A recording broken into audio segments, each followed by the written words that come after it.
Hello everyone, welcome to the Peanut Gallery. I'm your host Jessa, and I'm fascinated by analyzing mood, personality, and general mental disorders with comic book and movie characters. You'll find all those strange thoughts shared right here. Note, I am not a licensed psychologist, nor am I trained. This is for entertainment purposes only, and to satisfy my hypomanic moods to talk.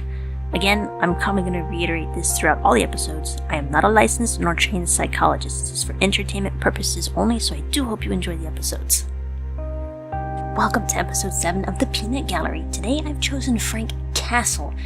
He's my second most favorite character next to Bucky, and he's just as tortured. Not in a physical or mentally brainwashed sense, but tortured because of what happened to him. It forced him to become this merciless vigilante who exacts revenge with utter finality, that there's no way a criminal is coming back for a second round. When you get in the ring with Frank Castle, you better hope that you kill him because he's not letting you out alive. Or just abide by the law and you'll be perfectly fine. You'll never have to see him in the shadows with the white skull insignia if you abide by the law. Although Frank may be tortured, he has his reasons, and he has a very strong mind because of the way he lives his life, so I highly doubt any telepathic attacks would even work on him. So it does make me wonder if Kilgrave would have been able to control him, even though he was a virus. It still makes me wonder about all that. Now, as far as his personality goes, I would love to include a personality analysis for each character. Certain ones are harder to pinpoint than others, and Frank is definitely one of the harder ones. He and Bucky have so much in common that it's scary sometimes, and even more so when I see that some disorders cross over to our poor brainwashed soldier. Although they're both soldiers, how cool is that? They're both soldiers. If Frank Castle ever joined the Avengers, I'm sure he and Bucky would get along, but more like the way Sam and Bucky get along. Perhaps Bucky would have someone who would understand him more because he has a kind of an understanding of what it's like to be emotionally scarred and tortured. It's something to think about, but I really wish I could analyze him more. But as far as one of the 16 personality types, I really don't know where to start. He exhibits both introvert and extrovert personalities, so I'm at a loss, but I do know the types of disorder he has, so we're just gonna go ahead and go that way with it. So we're gonna start off, because he is a soldier, we're gonna go ahead and start off with post-traumatic stress disorder. We all know that Frank was a Marine sniper, and this in and of itself is a cause to develop PTSD, but that's just the beginning. Defending his country that he loves so much never weighed down on his soul, but it did start when they began torturing Ahmad, and he realized on some level that it was wrong, especially when Micro delivered the disc to him. But that's just the beginning. What really set him off was when he witnessed his family being murdered right before his eyes in Central Park. Due to witnessing his family's murder, he often has delusions of seeing them in his dreams or reliving the nightmare of their deaths that he couldn't stop. This leads up to the next one that's related to that in psychosis. Frank does have psychosis. He does see his family members in the most extreme conditions. What I have noticed is that he sees them more often when he's about to head into the night or once he's finished with his mission. The other bit, where they are more prevalent, where he actually can speak with his wife Maria, is when he's on death's door. This is rare, and he often speaks with her in dreams, and that's due to his sleep deprivation. He can't let himself sleep because he knows that he hasn't gotten justice for them or their deaths, and he, somehow I'm sure of it, blames himself for that in some way. He'll never have that closure, because even if he does, it still won't let him go, and even if he dies in the process of trying to get that closure, he knows that he'll never see them because of the blood on his hands that will never wash away. Even though it's criminal blood, he still has some innocent blood from his time overseas in the war. So for him, it's he'll never be able to see his family again, and the only way he can see them is through the psychosis that he has when he's on death's door, in dreams, or his hallucinations. Now, this next bit is kind of reminiscent of Loki in the idea that he is a psychopathic sadist. I've covered this before, like I said, with Loki, but it's the same with Frank Castle. He is a sadist and he is a psychopath. but only to those whom he believes deserves it, which typically involves any criminal tied deep to the black market for any reason or another. If you rob a convenience store, I'm sure he'll let you go, or at least, Daredevil will get a hold of you. Frank's got bigger fish to fry. Because, as I said before, he's out to make it permanent. Being a sadist doesn't infer that he likes self-harm. He actually prefers to torture the criminals he hunts if he needs more information from them. And being of military training, he can do a whole lot to keep them alive and to keep them talking through pain. Perhaps there is a bit of self-harm, but it's understandable that he has a high pain tolerance. And that's because he refuses to use any painkillers when he's injured, because the side effects outweigh what he deems to be good. Dulled senses do no one any good, so he'd rather deal with the pain, and this has caused him to have a high pain tolerance, and it reminds him that he's still alive. He's a psychopath in the sense that he doesn't engage in any social activities because he's supposed to be dead. And he's alive. But more so because he lacks any empathy to the people that he's hunting, and for good reason. He deems them to be menaces to society. Bad people who don't need to be a part of society because they're a poison to it. Since they're a poison, that makes him the antidote. Now, in addition to being a psychopathic sadist reminiscent of Loki, the next one is one I haven't covered before. And it's borderline personality disorder and paranoia we have covered before. So this is a new one. BPD is not so prevalent in Frank Castle, but I do believe that he has it because he doesn't have any stable relationships with other people, not even friends. He slowly accepts Matt Murdock and Karen Page, but that's about it. The only person that he really has a relationship with is David Lieberman and Curtis Hoyle. They're the only ones able to worm their way into his heart, and Karen Page soon follows that. I know it's contradictory to what I said earlier. This just popped into my head just now. He is most definitely paranoid to the point of not trusting the people around him and any public place where he can't find at least 2 exits. This is characterized by his military training, how he always keeps a lookout through diner windows, he keeps exits close to him, and how he's always glancing around assessing his environment for threats. So as an overview, it's Frank Castle reminds me a lot of Bucky Barnes, but not as tortured or brainwashed, because even though they're both soldiers, even though they both experience emotional trauma, Bucky has it far worse. But Frank he's up there. But with Frank Castle, it's he has a lot of issues with trusting people, and that's because a lot of them have betrayed him, as we saw with Billy Russo, who was supposed to be his brother-in-arms, went ahead and betrayed him for money. So he went, and that really hurt Frank a lot, because it's a betrayal. It's a betrayal of the deepest part. And but he does learn to heal from it, because he does join Curtis's VA group for therapy, and he begins to talk about his time, how he feels, and that's a start. But again, he's never going to get past the betrayal of Billy Russo. He's never going to get past the innocents that were tortured in Kandahar. He's never going to get past the fact that David Lieberman can go and have his family, and he can't really have a relationship with him because he doesn't want them to be endangered. He did his part with getting him pardoned and back to his family, but that's as far as it extends. And the same can be said with Karen Page, as how he likes to contact people is old-fashioned, with putting flowers in the window if there's any information, because he's supposed to be dead. No one knows he's supposed to be alive, so that actually helps in his fear of the enemies and the criminals of the underworld, because when they see that white painted skull on a vest, it draws their attention to it, and they know that they're in trouble, and they know they're not getting out of alive. They can beg and plead and spew all the information they want, but in the end, if you see that white skull, you're not getting out alive. And that's what makes Frank very dangerous. And that's probably why he'll never be on the Avengers side.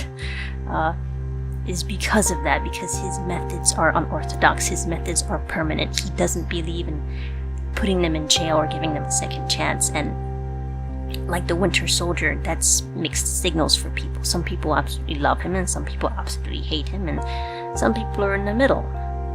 But Bucky was able to probably get pardoned for that because he was a prisoner of war, but Frank was never a prisoner of war. Frank is out to get vengeance for the people who murdered his family, and even when he gets past that, even when he gets his vengeance, he'll never stop, because he knows that it could possibly happen to another family. And he doesn't want that to happen to anyone else, because that pain, that emotional scarring is dangerous. Frank was able to compartmentalize that and use it to his advantage. And coupled with his military training of torture and strategical tactics, and knowledge of various firearms and knife fights and combat, he is a force to be reckoned with. And as we can see, Matt doesn't quite agree with him on some things. He doesn't agree with him at all. They butt heads a lot. But in the end, they still manage to protect Hell's Kitchen, and Frank will still go about his business doing what he does best in the shadows. Whereas Daredevil's a bit more lenient. He'd rather put you in a prison, like he put Wilson Fisk in prison. See, if Fisk went up against Frank Castle in the wild, he wouldn't survive it. There was no way that Frank would allow someone like Wilson Fisk to even be alive, because he knows whatever he did before, he'll just do it again. It's what criminals do. They go into prison, they get back out, they do it all over again. And Frank's not having that. Frank would rather keep that vigilante status of fear with him, rather than have criminals continue to do the unholy, which is murder innocent people.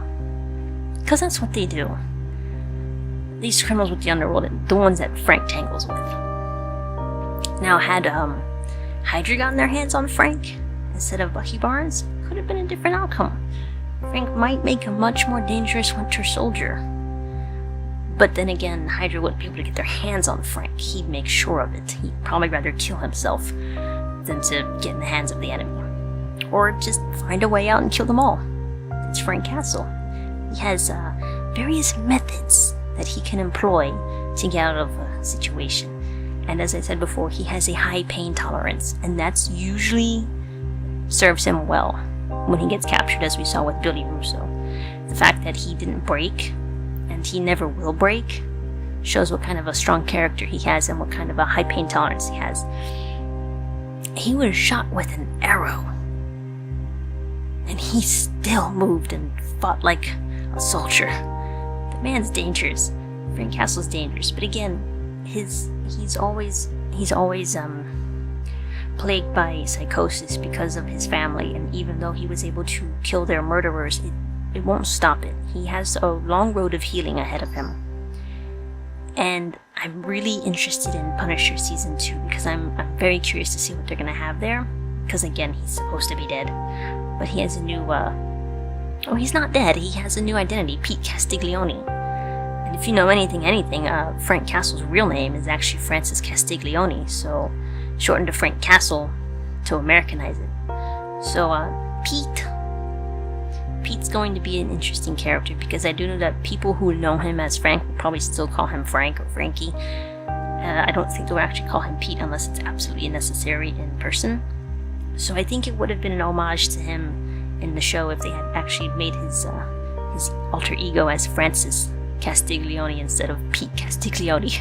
I think that would have been a nice touch to the comics and to Frank Castle's original name, because, Francis, you could still call him Frank, but now he has to get used to Pete. He doesn't look like a Pete. At all. Not one bit. But we're gonna have to deal with Pete Castiglione as our ever-vigilant skull in the shadows. Speaking of which, that white skull was painted based on I believe it was his x-ray of his skull where the bullet missed his brain, miraculously.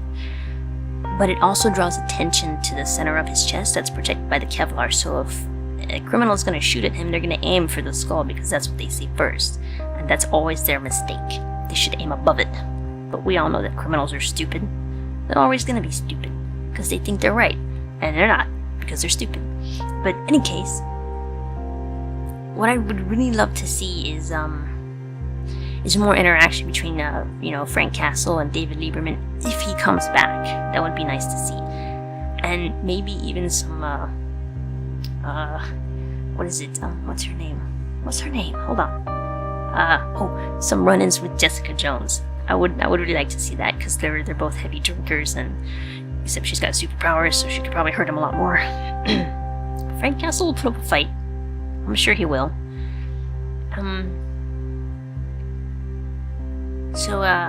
Frank Castle, I'm really curious to see in Punisher Season 2 to see how he's progressed as a character from Daredevil Season 2 to his own show, The Punisher, and to Punisher Season 2. I really have no idea what they're gonna do. There's not much information out there about it, except that there is a Season 2 coming. And yeah, Frank Castle's one of my favorites. He's my second favorite, next to Bucky Barnes, and then following him is Loki. I got a thing for tortured souls. I love them to death.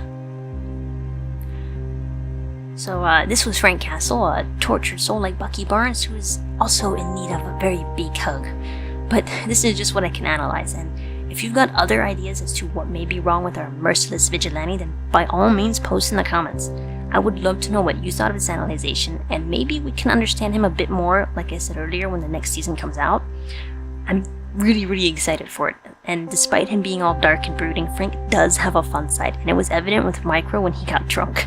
It was fun, and he was able to laugh. Maybe that's a way for him to move forward, to finally embrace life rather than welcome death because he was given a second chance. And I'm sure that Maria would kick his butt if he just up and died on them for no apparent reason other than giving up. He's not a coward, and he will continue to fight against the poison of society and the criminal underworld. Of this, I'm sure.